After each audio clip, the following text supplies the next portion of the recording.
The drought in the Midwest and Plain states has been going on for months, and it's only getting worse.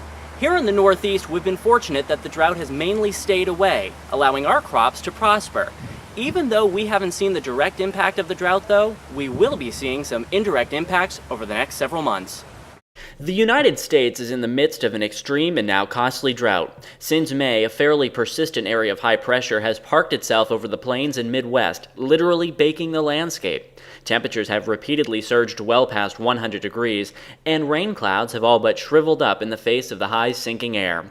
While some are likening this to the Dust Bowl, many experts seem to think that's overstating the issue, in part because of the high-tech farming methods employed in today's fields.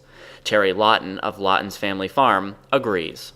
The technology that we have as farmers available today is so much better than it was during the 30s that we're not going to see those kind of same loss of topsoil erosion conditions. Regardless of comparisons to the past, a whopping 63% of the contiguous United States is experiencing at least moderate drought conditions as of early August. More than a fifth of the country is enduring extreme drought conditions, and those numbers have been steadily rising. Fortunately, the Northeast has largely been spared by the drought. We really haven't had much drought to affect our crops. As you can see, this corn plant here is very healthy, very green. And this is great. This is going to be good cow food. Even though our local crops are thriving, the drought hundreds of miles away is having an impact on our food supply. The United States Department of Agriculture projects the corn harvest to plunge this season down to 9.7 billion bushels. That's 24% smaller than they expected at the start of the season. The drop in production comes as corn and soybeans suffer their worst growing conditions since 1988. I was talking with a friend from Illinois who grows corn and soybeans, and he was saying that at this point there is no hope for his corn. While corn futures have leveled slightly in the past week thanks to temporary relief from the heat in the Midwest, they are still up some 56% since June in the face of the country's most pervasive drought since the 50s. That means food prices are likely to go up. A recent study by Forbes found that 75% of food on supermarket shelves contains corn. High fructose corn syrup sweetens everything from yogurt to soda, and livestock nationwide is fed by corn-based products.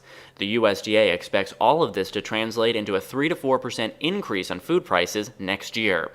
Interestingly enough, meat prices may actually drop later this year as farmers sell off many more animals than normal in the face of the high operational cost brought on by the drought.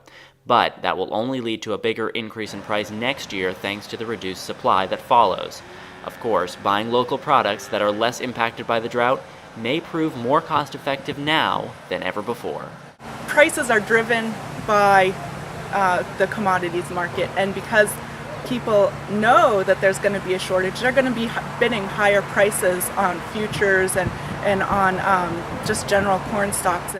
It's not just the quality of the food we eat being impacted by the drought, but also the patterns of severe weather. In July, preliminary numbers show that a mere 24 tornadoes impacted the United States. Once confirmed, that would be the lowest on record dating back to the 50s.